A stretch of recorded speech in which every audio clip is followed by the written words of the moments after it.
that have been made public.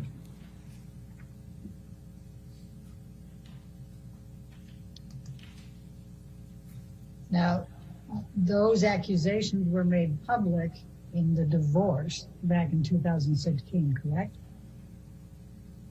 I don't know exactly how or when they were made public.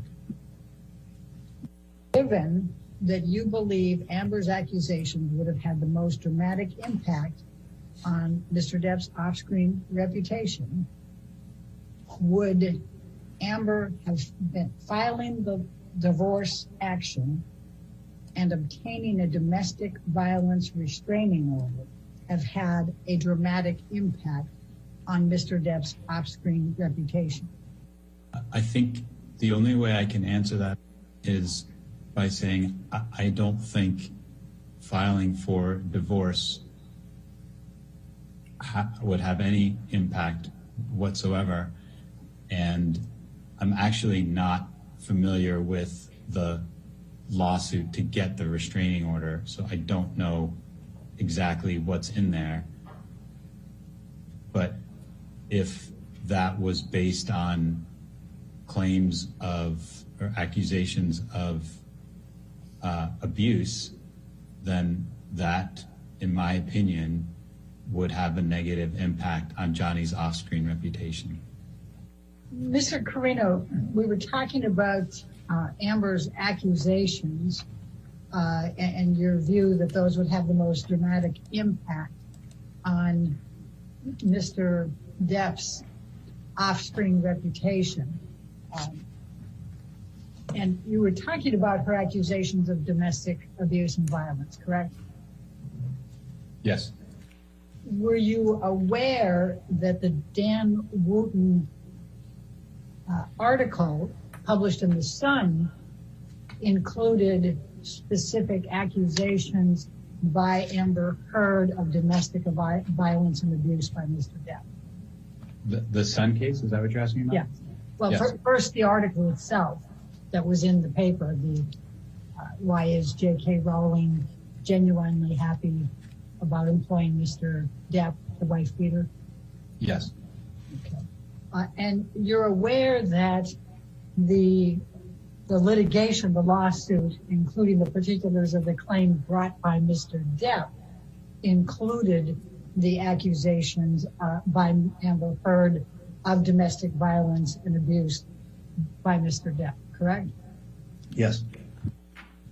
Given that the Mandel lawsuit included accusations by Amber Heard of domestic violence by Mr. Depp against her, are you able to say how much of Mr. Depp's off-screen reputation was impacted by the Mandel lawsuit? No. Now, you were aware that the op-ed by Dan Wooten in The Sun included accusations by Amber of domestic violence against Mr. Depp, correct? Yes. Are you aware, one way or the other, how much Mr. Depp's off-screen reputation was impacted by the complaint that was filed in this case that contained Amber Heard's accusations of domestic violence and abuse by Mr. Depp? No. Are you aware of how much Mr. Depp's off-screen reputation was impacted as a result of the op-ed in the Washington Post from Amber Heard? No. Are you aware of how much Mr. Depp's off-screen reputation was impacted by the accusations included in the Waldman tweet on May 2020 of the op-ed? No. Are you aware of any role or opportunity that Mr. Depp lost as a result of the op-ed by Dan Wooten in The Sun? No. Are you aware of any role or, and when I'm saying opportunity, any kind of business opportunity that Mr. Depp lost as a result of the particulars of claim that Mr. Depp filed? No. Are you aware of any role or business opportunities that Mr. Depp lost as a result of the op-ed by Amber Heard in the Washington Post? Okay. Are you aware of any roles or business opportunities that Mr. Depp lost as a result of the Waldman tweet from May 2020 relating to Amber's op-ed? No.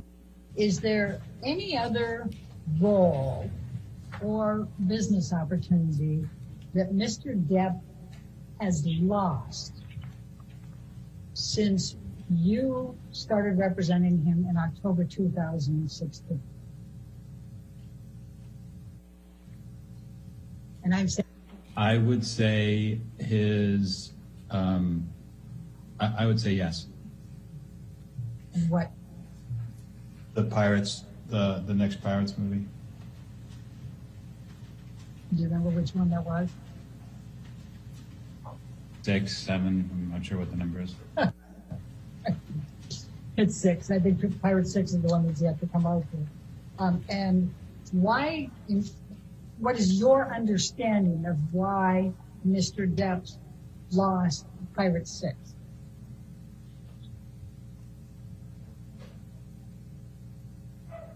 My opinion is that it was related to the accusations that Amber has made. And what is your opinion based on? Excuse me? What is your opinion based on? Conversations with colleagues and studio execs. I'm sorry, I didn't quite hear you. Conversations with studios and other executives, both internal and external.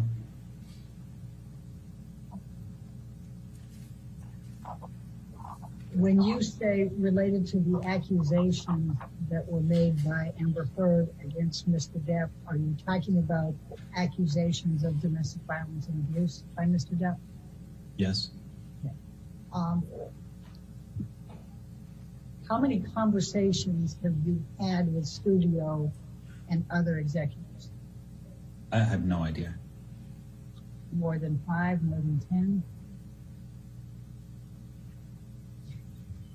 I don't know about more than 10, probably between 5 and 10.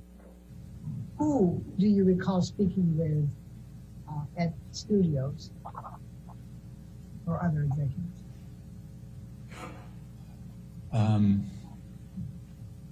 Jerry Bruckheimer, probably mostly Jerry, and then colleagues at CAA. When did you first have any conversations with Jerry Bruckheimer about Pirate 6 and Mr. Depp? I have no idea. Do you recall whether it was in 2016, 2017, 2018, 2019? I don't. When did you have any conversations with colleagues at CAA? It would have been whenever the decisions were being made about how to cast that movie. I don't honestly, I don't know what year that was. Do you recall who you spoke with at CAA? I spoke with Jack Wiggum. I spoke with Brian Lord. What do you recall Jerry Bruckheimer telling you?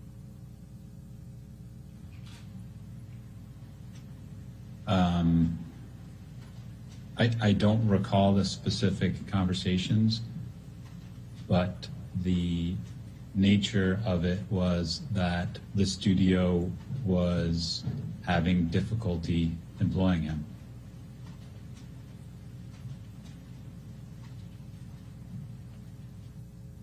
And did Mr. Bruckheimer tell you why the studio was having difficulty employing Mr. Depp? No, not specifically. but it was understood. Did you ask? I didn't need to. Why did you think you didn't need to? Because everyone was aware of what was garnering the attention of the studios and determining whether or not he could be employed. When you say everyone was aware, how do you know that? I don't know. I just knew.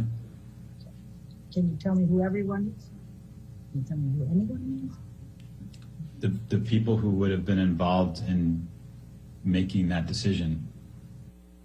Well, if I'm understanding you correctly, and please correct me if I'm wrong, the only person at Disney that you spoke with about pirates and employing Mr. Depp was Jerry Bruckheimer, correct?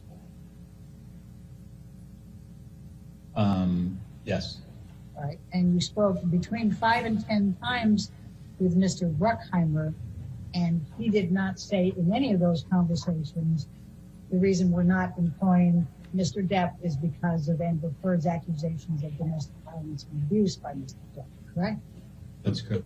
Mr. Carino, when we went off for the break, we were talking about your discussions with Jerry Bruckheimer and other executives at CAA respecting Mr. Depp not being employed further at Disney and likely not pirates. And I think a question came up right before the break. And so I just want to make sure that I have clear, did you talk with anyone other than Jerry Bruckheimer at Disney about Mr. Depp not being employed again at Disney or pirates? No. Okay. And was I correct that you, in understanding, you had somewhere between 5 and 10 conversations with Mr. Bruckheimer relating to this topic? Probably less than that. I talk to Jerry regularly, but probably not that many on this topic. Okay.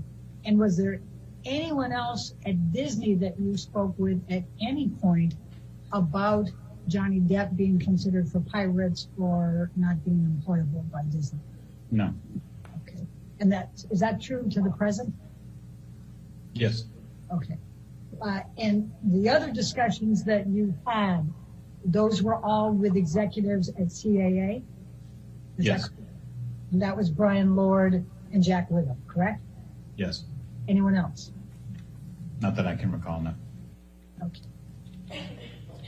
You had indicated that you believed that everyone was aware that the impact of Amber's allegations were at the heart of this. I just want to make sure that we're clear, since we were just talking about this before the break.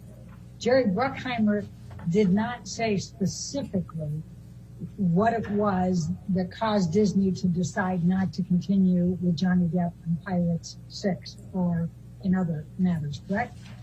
Correct. Well, and I'm trying to reach that it was understood. I'm trying to discover any facts that would have led you to believe it was understood.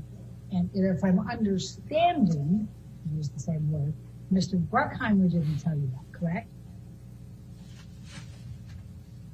Again, it was understood. So I don't recall whether either of us ever said anything specific about why, but it is something within the industry that is understood. Can you tell me whether any other actors did not receive roles or were unemployable because of the Me Too movement allegations? Other than Mr. Depp, I mean. Not that I work with directly, no.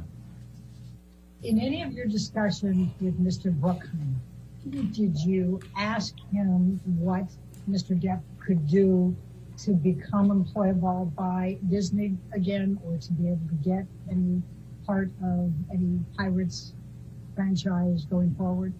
No. Why not? Because in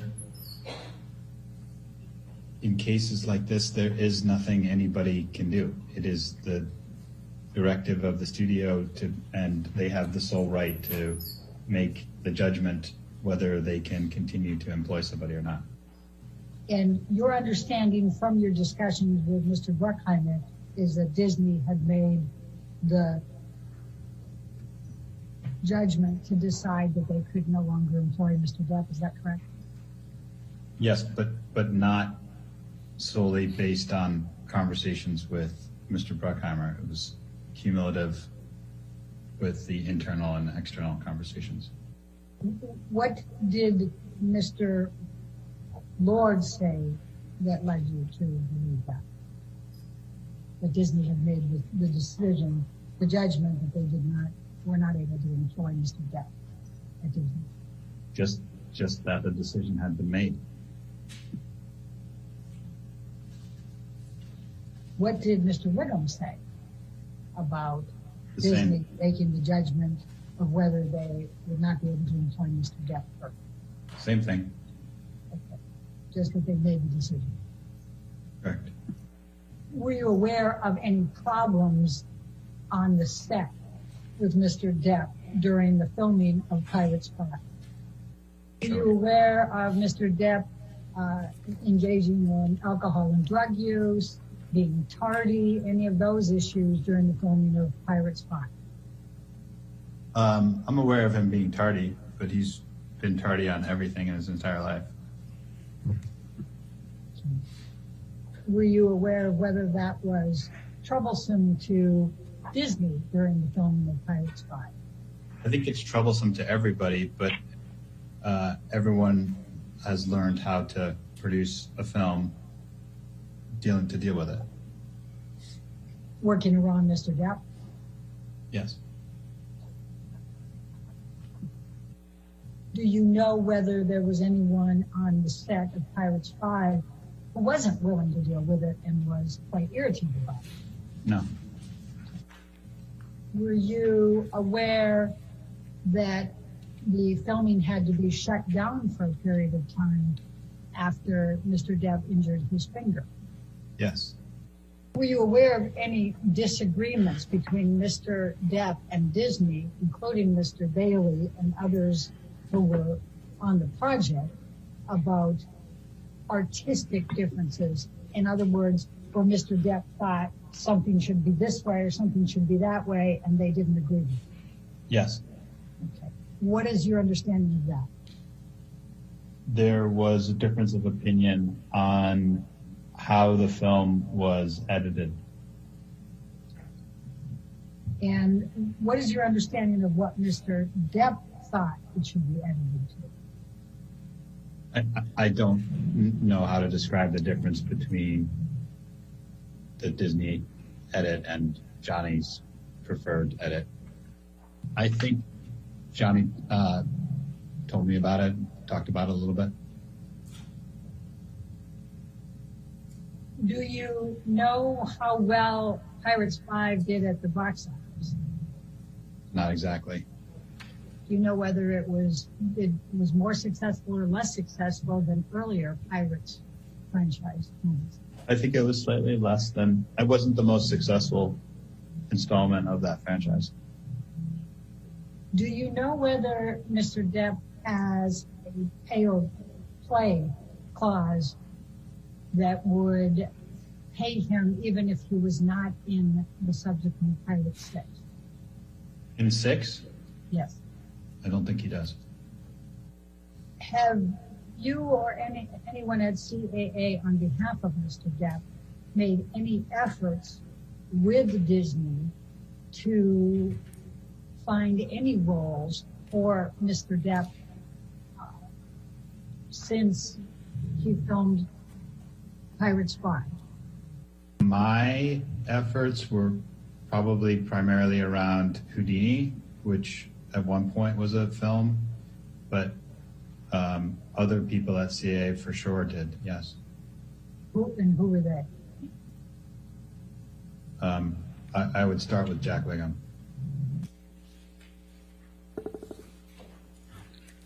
We'll now play volume 2 of Mr. Carino's deposition, at which.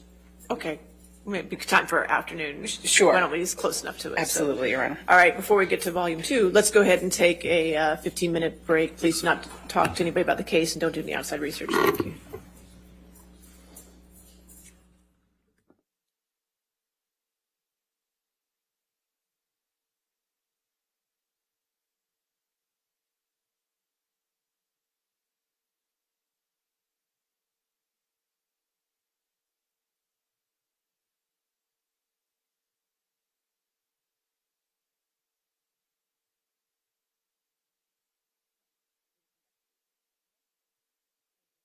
All right.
All right, guys, we're back here live in Ed Studios, and I'm gonna kind of toggle over. I didn't even watch much of that. I don't know what you guys were thinking, but I didn't watch much of that segment.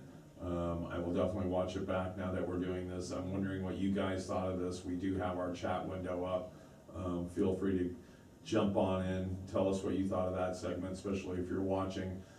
I see that we're live on Twitch, YouTube, and Facebook. And you can find us at edgestudiosonline.com. We were not putting that out live as of then. We were only doing it on social media, but I'm glad that you guys were able to spend that part of your Wednesday with us here. Wondering what you guys are doing on your Wednesday. I'm here. I'm taking care of business, trying to hold things down. We'll be back to the Virginia court in just a little bit. I'm not even sure what's going on in today's world. I can check that out right now. I have a drummer in the studio next door recording, and so that's what we're doing. Always looking for what you guys are doing out there on social media. Again, edgestudiosonline.com. Go find us there. And we're about to do this thing. I wonder what does he sound like? Let's see here. Let's go play some drums.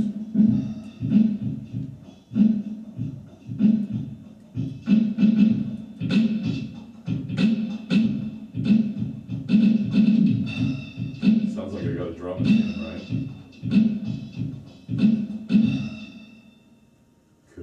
Cool.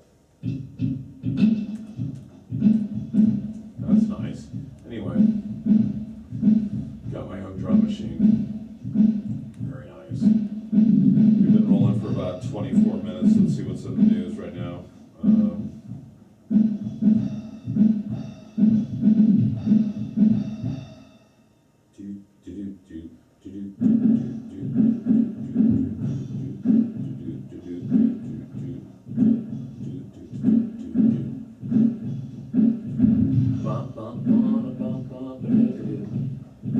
Okay, California declares historic water emergency measures in drought.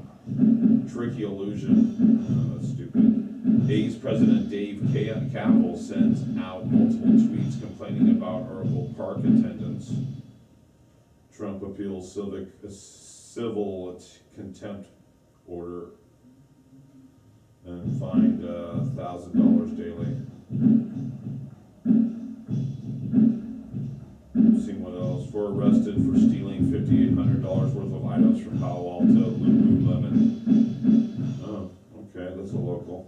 This is comes to you from the fine people at Cron here in the Bay Area. Palo Alto, California. The Palo Alto Police Department arrested 4 people.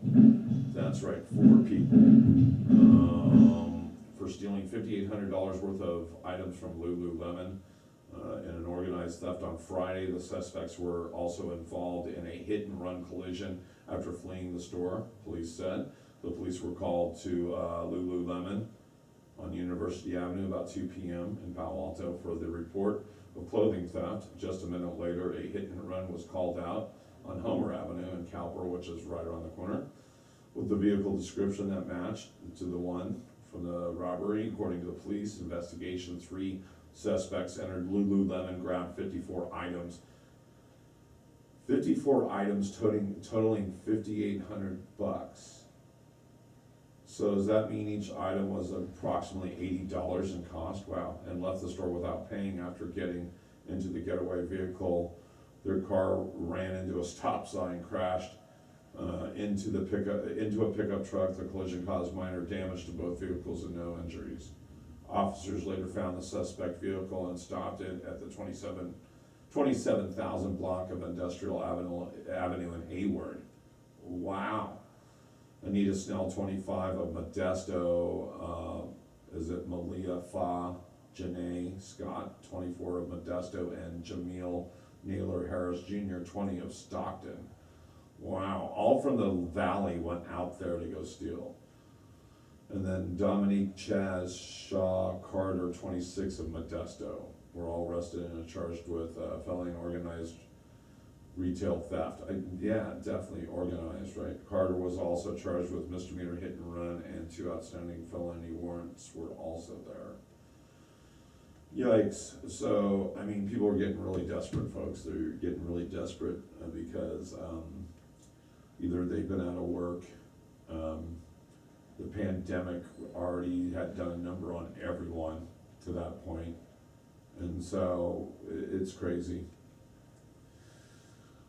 People are hurting, people are really struggling, and I get it. And so the best thing to do is express yourself in a safe, free way. And no, this is not just a pitch for the studio. This is actually just a pitch for humanity out there. You guys, you need to get your yah-yahs out in a safe way. Not that these guys just were pent up and needed to get out, and that's why they stole $5,800 worth of stuff and hit and run and all that other stuff, but somebody could have got, killed in that, just because of clothes and theft. And so things are tough all over. So we need to learn how to deal with those kind of things. Anyway. Looks like you guys have been hanging in there. I want to appreciate you guys very much for hanging out. My name is Paul Brumbaugh, and I'm here in Edge Studios Online in San Francisco. Please go show us a lot of love. If you're on Facebook, throw those stars out or those hearts out for me, the thumbs up, whatever it gets. Get me some traction. Definitely go like us on Facebook at Edge Studios Online. I'm also Paul Brumbaugh. You can go find me. I'm a writer and stand-up comedian, and you can go like my pages. You can also find us on YouTube and Twitch. Again, thank you guys very much for hanging in there. We'll see you next time here on The Edge.